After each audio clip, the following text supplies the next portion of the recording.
Doctor, nurses, सफाई कर्मचारी, ambulance चलाने वाले, जिन्होंने देश को बचाने की कोशिश की, इसके हम बहुत भर्त्सना करते हैं। आज थोड़ा मुझे बड़ी हंसी आई कांग्रेस की टिप्पणी देख करके कि भारत की अर्थव्यवस्था बहुत गड़बड़ाई हुई है। मैंने सोचा कि इस पर कहा क्या जाए, तो कांग्रेस वालों, आपकी सरकार में भारत की अर्थव्यवस्था फ्रेजाइल 5 थी। नरेंद्र मोदी के 9 साल में भारत की अर्थव्यवस्था दुनिया की टॉप 5 है। यही तो अंतर है। Indian economy was a part of fragile 5 during the Manmohan Singh government, and it has become the top 5 in the world. England से भी आगे निकल गए। आज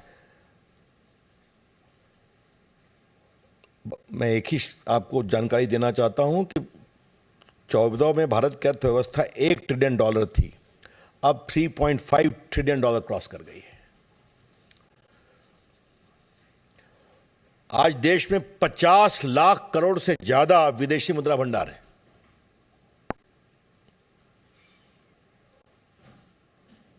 और एक संख्या हम खाली बताएंगे, एक्सपोर्ट कितना बढ़ा है। भारत में 36 लाख करोड़ रुपए का सामान एक्सपोर्ट किया गया, 36 लाख करोड़, जबकि 14 में सिर्फ 19 लाख करोड़ था। तो आप देखते हैं करीब करीब दुगना एक्सपोर्ट हुआ है।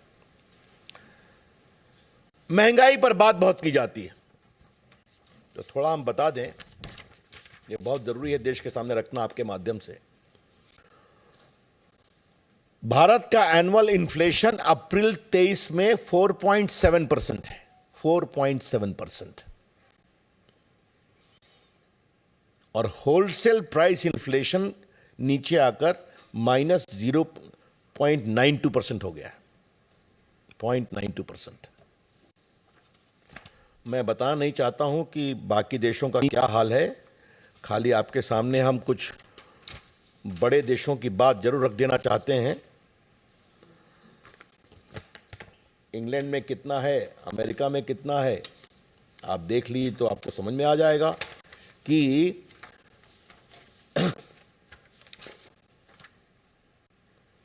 यूएस में 8.9, ऑस्ट्रेलिया 8.5, फ्रांस 17.5, स्वीडन 21.2, जर्मनी 23.5।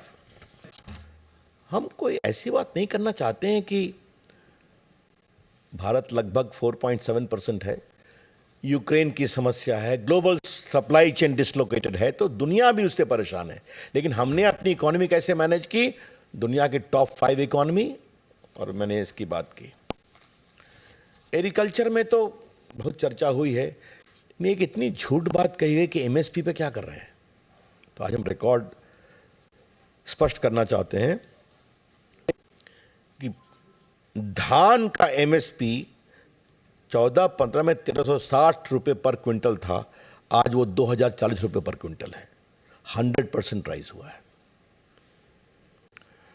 उसके बाद पैडी ग्रेड ए 1400 रुपये था 14-15 में, आज वो 2060 रुपये पर क्विंटल है। ज्वार 1530 था, आज 2970 रुपये। और बाकी बाजरा 14-15 में 1250 रुपये था, आज वो बढ़कर 22-23 में 2350 है। ये पूरी सूची हमारे पास। तुर दाल, अरहर 4350 था 14-15 में, आज 6600 है। तो एक बार कांग्रेस पार्टी रिकॉर्ड तो देख लिया करे, डेटा ठीक रखा करें आरोप लगाने के पहले कि कितना एमएसपी हम लोगों ने बढ़ाया है, ये हम आपसे कहना चाहते हैं। जो कांग्रेस पार्टी ने करप्शन का भी सवाल उठाया है, तो उस पर तो काफी बोलना पड़ेगा, उसको मैं बाद में आता हूं। एक जो बात कही कि भारत में मैन्युफैक्चरिंग कमजोर हो रहा है, तो जरा ये हम आपके सामने जरूर रखना चाहेंगे कि भारत में मैन्युफैक्चरिंग का क्या हाल है। 16,000 करोड़ का डिफेंस एक्सपोर्ट हो रहा है कि नहीं। और एक विषय जिससे थोड़ा मेरा जुड़ाव रहा है उस विभाग के मंत्री के रूप में, आज भारत मोबाइल मैन्युफैक्चरिंग में दुनिया का सेकंड बिगेस्ट मैन्युफैक्चरर बना है। और आपको जानकर खुशी होगी कि 22-23 में $11 बिलियन यानी 90,000 करोड़ का मोबाइल एक्सपोर्ट किया गया है। इसमें 4-5 लाख लोगों को नौकरी मिली है। प्रोडक्शन लिंक इंसेंटिव होने के बाद ये आगे बढ़ा, जिसमें 70% महिलाएं काम करती हैं। 70%। फोन की निटिंग में उनकी बहुत बड़ी भूमिका होती है। और ये एक सोची समझी रणनीति थी कि भारत को थाईलैंड, वियतनाम और चाइना की तुलना में कॉस्ट कम करना था, इसीलिए पीएलआई स्कीम आया। और आज देखिए भारत कहां से कहां पहुंच गया। अभी टिम कुक आए थे ना, एप्पल कंपनी के मालिक, उन्होंने क्या कहा, India is a digital great growing market for us. तो जो भारत में एक्सपोर्ट बढ़ा है, तो आपको जानकर एक संख्या खाली मैं बता दूं, 2014 में भारत के 78% मोबाइल बाहर से आते थे, 78%। और आज भारत के आवश्यकता का 99% मोबाइल मेड इन इंडिया से आता है। अब 1-8% कुछ लोग बाहर का मोबाइल लेते होंगे, उनको अब शुभकामनाएं। तो उसमें नौकरी मिली, उसमें टैक्स आ रहा है, उसमें इन्वेस्टमेंट आ रहा है। तो ये क्या बातें कही जाती हैं।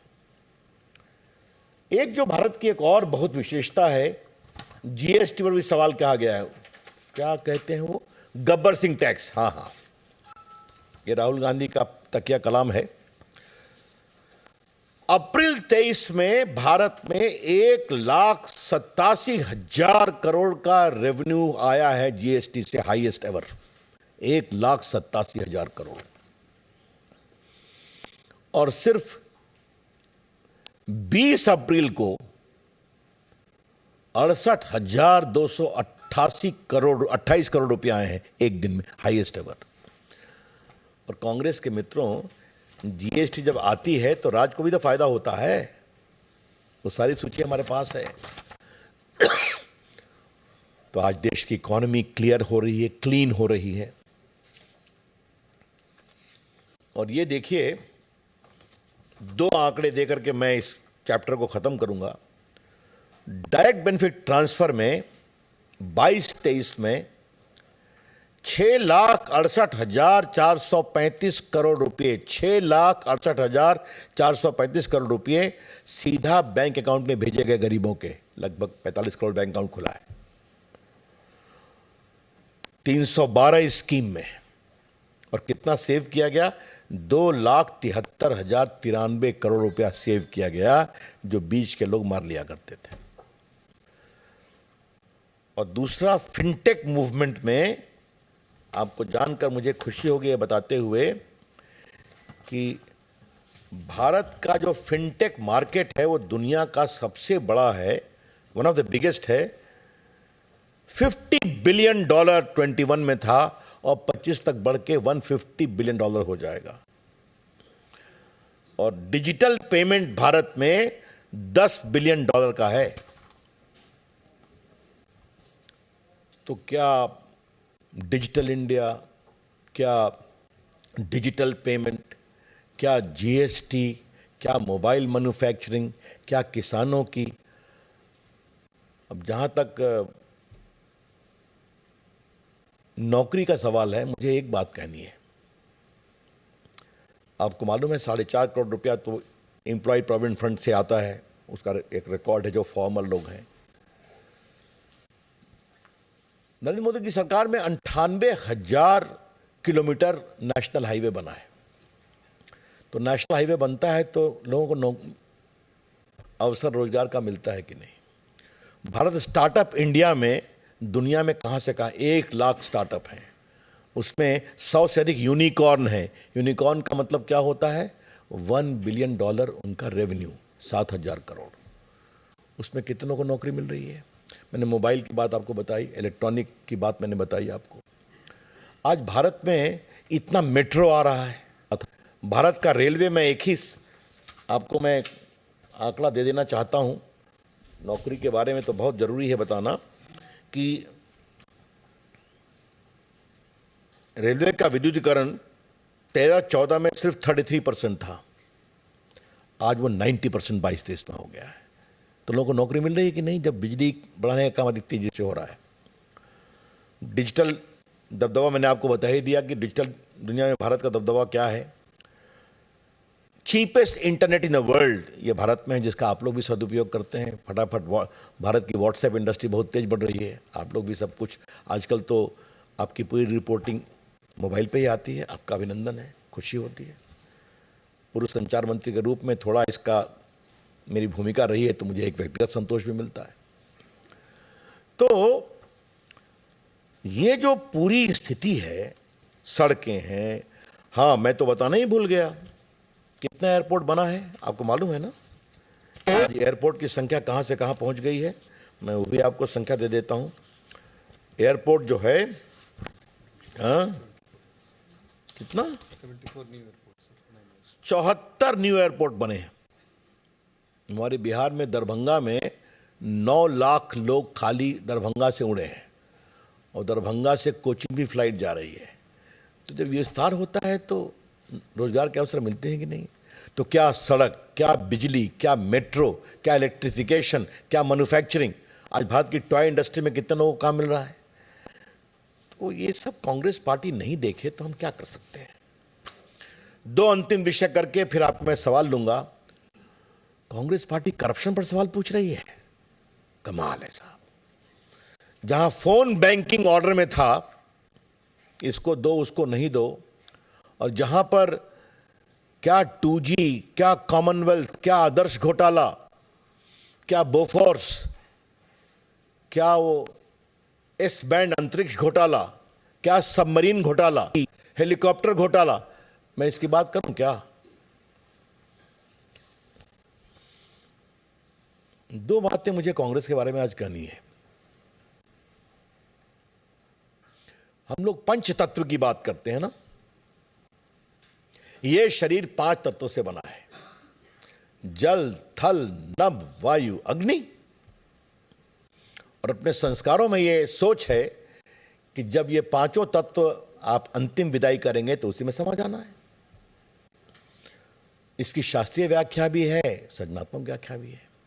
कांग्रेस पार्टी पंच तत्वों को बड़ी ईमानदारी से विश्वास करती है, लेकिन उनके सहयोगियों ने कहा कि पंच तत्वों का सही सम्मान तब तक नहीं होगा जब तक 5 तत्वों में भ्रष्टाचार नहीं होगा। उन्होंने इसको करके दिखा दिया। अब मैं बताना चाहता हूं, थल का घोटाला कॉमनवेल्थ ले लीजिए, आदर्श ले लीजिए, और वो जमीन पर ही नहीं रुके, जमीन के अंदर भी चले गए। कोयला घोटाला, जमीन के अंदर मिलता है कोयला, वहां भी कर दिया उन्होंने। मैंने वायु की बात की, 2G घोटाला क्या है, वायु के माध्यम से वो आता है, 2G घोटाला हुआ। अब आप देख लीजिए, नभ में तो हेलीकॉप्टर घोटाला कर दिया उन्होंने, हेलीकॉप्टर तो आकाश में उड़ते हैं। जल में तो सबमरीन घोटाला। और जहां तक अग्नि का सवाल है, तो दामाद सिंह ने जो जमीन लिया बीकानेर में, जिस पर 3 FIR चल रहे हैं, बाकी कार्रवाई हो रही है, वो कहां से था, हम यहां लगाएंगे सोलर प्लांट्स, किसानों को जमीन ली गई। तो इसीलिए मेरे मन में एक बात आती है कि जिंदगी में ग्रेडिंग बहुत होती है। कांग्रेस ने अपने लिए 4C ग्रेडिंग चुना है, cut, commission, corruption, Congress. The Congress grading is 4C, cut, commission, corruption, Congress. ये है कांग्रेस। और वो आज जब देश की इकॉनमी इतनी ओपन हो गई है, पूंजी निवेश आ रहा है, दुनिया भारत को विश्वास कर रही है, तो इस तरह की बातें करना बहुत दुर्भाग्यपूर्ण है। एक बात मुझे कहनी थी, कांग्रेस पार्टी PSU की समर्थक है, और बार बार LIC का विरोध, बार बार स्टेट बैंक का क्या टिप्पणियां की गई। तो आज मैं पत्रकार मित्रों को एक आंकड़ा दे रहा हूं। मार्च के क्वार्टर में LIC का प्रॉफिट 13,428 करोड़ रुपए का है। 13,428 करोड़। ये प्रॉफिट 466% बढ़ा है पिछले 2,371 करोड़ के प्रॉफिट से सेम क्वार्टर में। और जहां तक स्टेट बैंक का सवाल है तो वो भी हम कहना चाहेंगे कि एसबीआई का प्रॉफिट फाइनेंशियल ईयर 23 में 50,232 करोड़ है। 50,232 करोड़, 58.58% ईयर ऑन ईयर। तो जो संस्थाएं देश के लिए अच्छा काम कर रही हैं उसके लोग आलोचना करते हैं, ये किसी के पीछे लगे हुए हैं। ये बहुत दुर्भाग्यपूर्ण है। तो अंतिम सवाल, और फिर मैं आपके सवाल लूंगा। राष्ट्रीय सुरक्षा पर हमसे सवाल पूछा जा रहा है, चाइना को संदर्भ लेकर के। कांग्रेस के मित्रों, चाइना की जमीन जो भारत की गई है वो कब गई है? आपकी सरकार में गई है ना। आज तो गलवान और डोकलाम में भारत ने अपनी साख दिखाई है कि नहीं? ये नरेंद्र मोदी की अगुवाई का ही भारत है जिसने 300 चाइनीज टिकटॉक को बैन किया कि नहीं? वो हिम्मत दिखाई कि नहीं दिखाई? ये भारत ही है जिसने 370 बैन किया, ट्रिपल तलाक बैन किया और आतंकवादियों पर क्या हमला किया। ये नरेंद्र मोदी की सरकार की हिम्मत है कि क्या उरी हो या बालाकोट हो, घर में घुसकर हमला किया और ठंडा किया। और चाइना के बारे में मैं एक बात आपके सामने कहकर अपनी बात समाप्त कर रहा हूं। चाइना के संदर्भ में उनके रक्षा मंत्री ए.के. एंथोनी का स्टेटमेंट ऑन रिकॉर्ड पर है कि हम जान करके सड़कें नहीं बनाते हैं चाइना के साथ ताकि टेंशन नहीं हो। ये उनका सवाल है, सोच है। और आज मोदी जी के समय सारी सड़कें, क्या अरुणाचल, क्या लद्दाख, क्या कश्मीर, सब बनकर तैयार हैं, सारे पुल बन गए। ये नरेंद्र मोदी सरकार की हिम्मत है। तो मित्रों, मुझे लगा कि इस झूठ के पुलिंदे को एक्सपोज करना बहुत जरूरी था। जी न्यूज़।